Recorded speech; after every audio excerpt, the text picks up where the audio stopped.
Pag ganyan yung kulay niya, pwede natin siyang i-sit aside muna. Kaya panghuli pa natin lalagay yan. Sit aside ko muna yan. Kaya mag-isa mo tayo ng bawang, sibuyas at luya.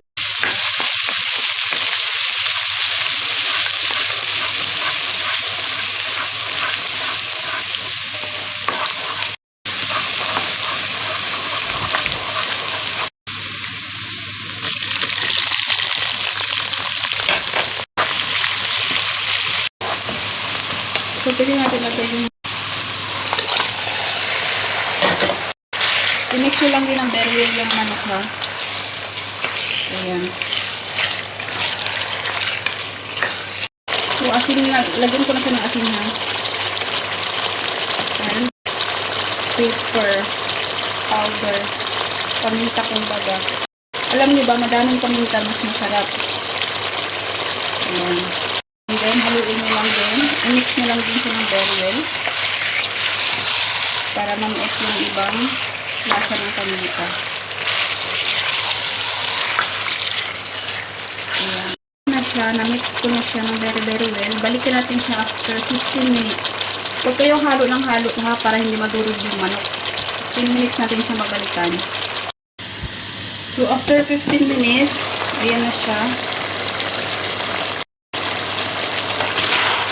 Haluin nyo lang ang ganyan. Tapos ilagay nyo na yung powder. Pwede na yung powder ilagay para manuot yung kanyang lasa.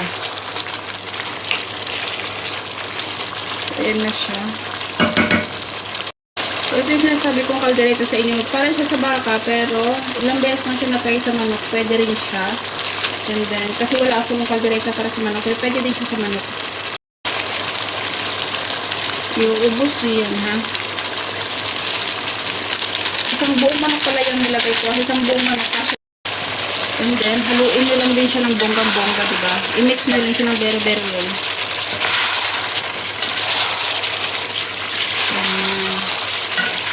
Tapos, saka siya lagyan ng tubig.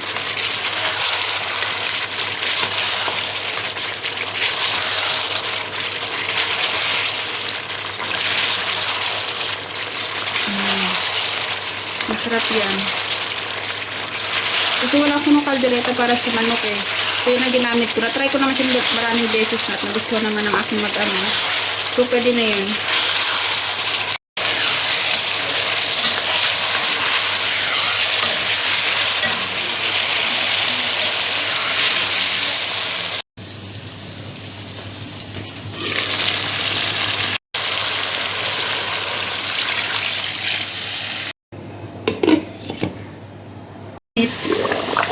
Ito na siya. Kita nyo naman, malapit na din siya. Oh. Pwede na natin ilagay yung ating gisit aside na patatas at carrots. Ayan. Halo lang yan. Tapos, lagyan natin siya ng ito kay optional lang po. Curry leaves at saka sili yung nilagay ko. Ayan. Optional lang yan kung gusto nyo lagyan. Every time nagluluto ako, naglalagay ako niyan. So, kayo kung lalagyan nyo or hindi. Tapos, takpan lang ulit and then pwede na siya. Ready to serve na po siya.